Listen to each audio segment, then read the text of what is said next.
là maintenant, deuxième partie de la vidéo où on va complètement classifier les coniques à partir d'une équation avec les coefficients réels et de façon affine.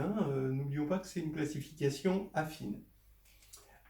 Donc, je vous avais dit, on regarde une homogénéisée de ce polynôme avec une nouvelle variable z afin d'avoir une forme quadratique. Cette forme quadratique de R3, je l'écris dans la base canonique, voilà la matrice. Et en fait, ce qui est extraordinaire, c'est qu'on va tout pouvoir récupérer à partir des mineurs principaux. C'est-à-dire finalement delta 1, c'est A, delta 2, c'est AC moins B2 sur 4, et le déterminant de cette matrice symétrique qu'on a appelé tout à l'heure D, et là que j'appelle delta 3. Qu'est-ce qu'on a vu? On a vu que dès que D était égal à 0, quels que soient les cas, alors delta 3 égale 0, donc puisque c'est D, la conique est dégénérée. Voilà. Bien, maintenant on fait 3 cas, selon si cette forme quadratique est ici de type elliptique, donc c'est-à-dire 0 de signature 2,0 ou 0,2, d'accord? Ici, où on va avoir la signature 1,1, et ici, on va avoir la signature 1,0 et 0,1, d'accord? Donc, quitte en fait à multiplier par un certain signe, on s'était ramené à ces trois possibilités-là. Là, ici, on est dans ce cas-là, et maintenant, on regarde la forme quadratique Q. Maintenant, si delta 1, delta 3 est strictement supérieur à 0, alors ça veut dire que soit delta 1, delta 3 sont positifs, et dans ce cas-là, tout est positif, on est de signature 3, 0, soit ils sont tous les deux négatifs, et dans ce cas-là, on a à chaque fois un changement de signe, donc on a 0,3 ici, d'accord? De toute façon, c'était quitte à multiplier par A. Et on a vu la dernière fois qu'on avait une conique dégénérée. Maintenant, on va voir que dans le cas contraire, on va avoir une ellipse. On ne peut pas avoir égal 0 parce qu'on a supposé delta 3 non nul, et delta 1, il est non nul, puisque ici, si A était égal à 0, eh ben on aurait quelque chose de négatif. Ce n'est pas le cas. Ici, on a un 1. On a enlevé le cas delta 3 égale 0. La signature de cette forme quadratique est 1, 1. Et là, juste le fait de supposer delta 3 différent de 0 implique qu'on a une hyperbole. Donc là, c'est direct. On n'a pas besoin de faire des cas.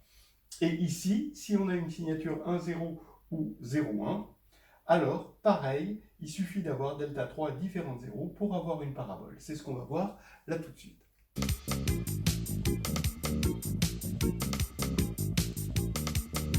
Donc, là maintenant, on attaque le cas elliptique, c'est-à-dire delta 2, donc le deuxième mineur principal, est strictement positif.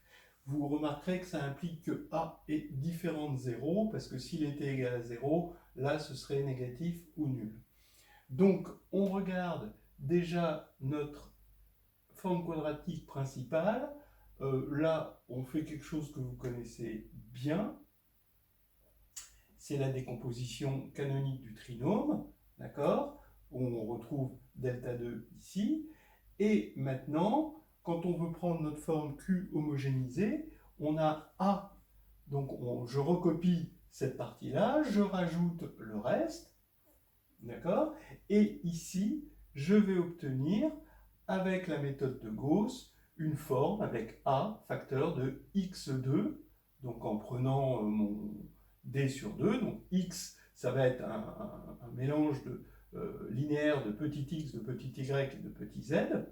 D'accord? Ici, je vais avoir delta 2 sur A avec un y2, où là, je vais récupérer cette partie-là, et y, ça va être un mélange linéaire de petit y et de petit z, et il va rester petit z2. Là, c'est pas un grand z, ou si vous voulez poser grand z égale petit z, c'est vous qui choisissez, mais ici, on va avoir un mu que je préfère pas calculer parce que c'est inutile.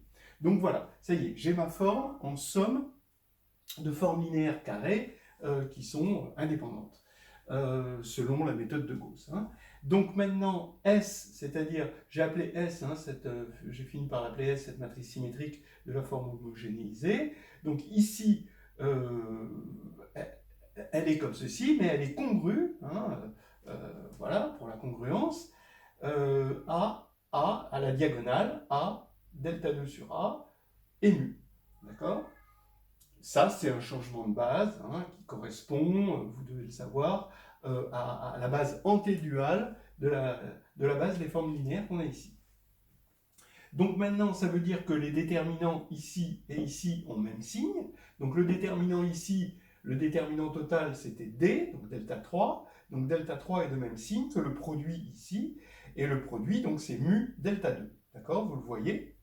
Maintenant, on est dans le sous-cas où delta 1, delta 3 est négatif, strictement négatif, parce que delta 1, delta 3 strictement positif, on l'avait fait la dernière fois. Voilà.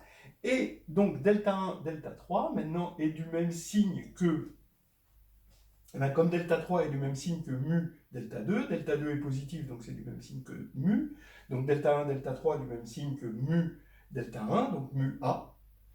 Donc maintenant, ça c'est négatif, ça veut dire que mu A est négatif. Voilà. Maintenant, vous voyez, c'est l'avantage d'avoir gardé ce petit z et de ne pas avoir fait de changement de variable avec ce petit z. Petit z, pour retrouver notre conique, il faut vous rappeler, poser petit z égale 1. Donc maintenant, on fait ce z égale 1 et on trouve, donc on va avoir, là j'ai multiplié comme c'est q égale 0, d'accord? Ça, la conique, ça va être q égale 0. Donc ici, je multiplie par a des deux côtés. Donc j'ai A2, donc ça c'est positif. Delta 2, ça c'est positif. Et mu A, qui est négatif. D'accord? Parce que j'ai posé z égale 1.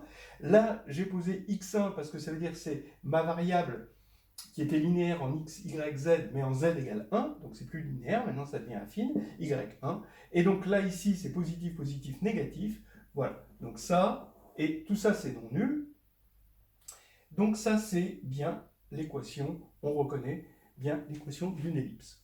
Alors maintenant, pour l'hyperbole, je vous laisse le faire vous-même, parce que c'est encore plus simple, c'est exactement la même chose. Bien, donc maintenant, puisque l'hyperbole était très analogue, même plus simple, beaucoup plus simple que l'ellipse, parce qu'il n'y a pas ce problème de signe, on attaque tout de suite le cas de la parabole, donc delta 2 égale 0. Si delta 2 égale 0, donc ici, on a quelque chose de nul. Supposons que petit a soit nul. Alors ça voudrait dire que petit b est nul aussi. D'accord? Donc ça veut dire que petit c, lui, il est non nul.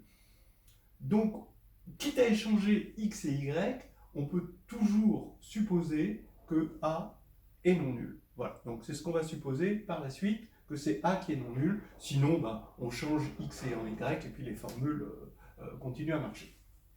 Alors, on y va, ça on sait que quand le discriminant est nul, c'est que le trinôme a une constante près, là ici c'est un carré, d'accord? Donc c'est cette formule-là. Donc ici, maintenant quand on va regarder notre forme homogénéisée, donc le but, hein, je vous rappelle, on va regarder notre forme homogénéisée, mais comme on veut ensuite prendre l'intersection avec petit z égale 1, on va essayer de faire la méthode de Gauss, mais en essayant de préserver ce petit z, pour savoir exactement ce qu'il est devenu à la fin, parce qu'on va devoir regarder petit z égale 1. Vous voyez la stratégie qui a été utilisée tout à l'heure. Donc là, on va faire la même chose, c'est-à-dire que Q, c'est ceci, donc voilà, je rajoute les termes qui ont été homogénéisés, ici. Donc maintenant, avec la méthode de Gauss sur ceci et cela, je vais pouvoir construire un grand X ici, tel qu'ici on aura A grand X2, d'accord? Ensuite, il va me rester E, Y, Z, et un F1, Z2, c'est pas tout à fait F, parce qu'avec la méthode, on a dû retirer des termes en Z2. Voilà. Maintenant, j'ai quand même encore deux termes, mais maintenant je peux ici continuer en mettant en facteur z, je mets en facteur petit z, d'accord? Et ce qui va me rester, ici je vais avoir un E grand Y petit z, quitte à changer grand Y linéairement en fonction de petit y et petit z. D'accord? Donc maintenant, l'égalité entre Q et ceci va nous donner une congruence entre cette matrice-là, la matrice de Q dans la base canonique, et la matrice de Q dans la nouvelle base, dont je vous rappelle que c'est l'antédual de la base des formes linéaires ici. Et donc, on va avoir une congruence. Ici, on a A, et ici, ce Y petit z, vous voyez, est devenu E sur 2, E sur 2. Voilà. Maintenant, la congruence nous dit que les déterminants, si le déterminant est non nul là, il est non nul là. D'accord? Comme notre hypothèse, c'était D, ou si vous préférez delta 3, hein, est non nul, d'accord? C'est ça notre hypothèse. Comme delta 3 est non nul, et ben, ça veut dire que A, donc le déterminant ici, moins A, E2 sur 4, d'accord, est non nul aussi. Bon, donc A, de toute façon, lui, il était non nul, mais on récupère que E est non nul. D'accord? Et le fait que E est non nul, vous voyez l'avantage d'avoir gardé ce petit z, d'accord? On l'a gardé parce que maintenant, quand on va vouloir conserver notre. Retrouver plutôt, excusez-moi, notre conique, il faut prendre l'intersection avec le plan affine petit z égale 1, et quand on va regarder avec le plan affine petit z égale 1, on tombe sur AX1. Alors ce que j'appelle X1, je vous rappelle, c'est X, grand X, auquel on a évalué petit z en 1, d'accord? Et ici, X1 carré plus E, Y1 aussi, pareil, égale 0. Et comme E est différent de 0, on reconnaît une bonne vieille parabole modulo changement de repère affine, hein, parce qu'on a posé petit z égal.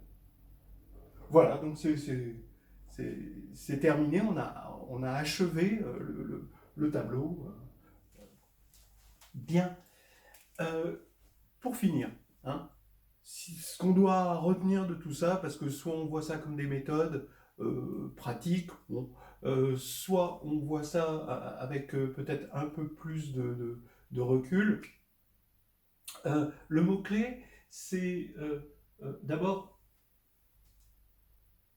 homogénéisation, d'accord? Donc remplacer une formule comme ceci, donc les zéros d'un certain polynôme, par les zéros d'un polynôme homogène, parce que ça va être une forme quadratique, donc ça, on connaît, on est fort là-dessus, et z égale 1, donc ici égale 0, et z égale 1. Voilà, ça c'est le premier truc. Deuxièmement, introduire du coup la matrice symétrique de cette forme quadratique homogénéisée, voilà, dans la base canonique. Voilà. Ensuite, ce qui est amusant, c'est que dans la classification affine de la conique, ce qui vient, c'est uniquement les mineurs principaux, delta 1, delta 2, delta 3. On a réussi à avoir une classification totale des formes non dégénérées, rien qu'avec des signes ou des annulations de delta 1, delta 2 et delta 3. Voilà. Après, quand est-ce que ces coniques interviennent et sont non dégénérées? Eh bien, exactement quand on tombe après une méthode de Gauss, de cette forme quadratique à cette forme-là, x2 plus y2 moins z2. Bon, comme c'est égal à 0, c'est au signe près, ça peut être plus, plus, moins, ou moins, moins, plus, évidemment. Et dans les deux cas, l'équation donne un cône, qu'on va appeler le cône d'Apollonius. C'est en créant des sections de ce cône par petit z égale 1. Alors petit z, c'est l'ancienne variable, donc ce petit z maintenant est devenu un plan quelconque.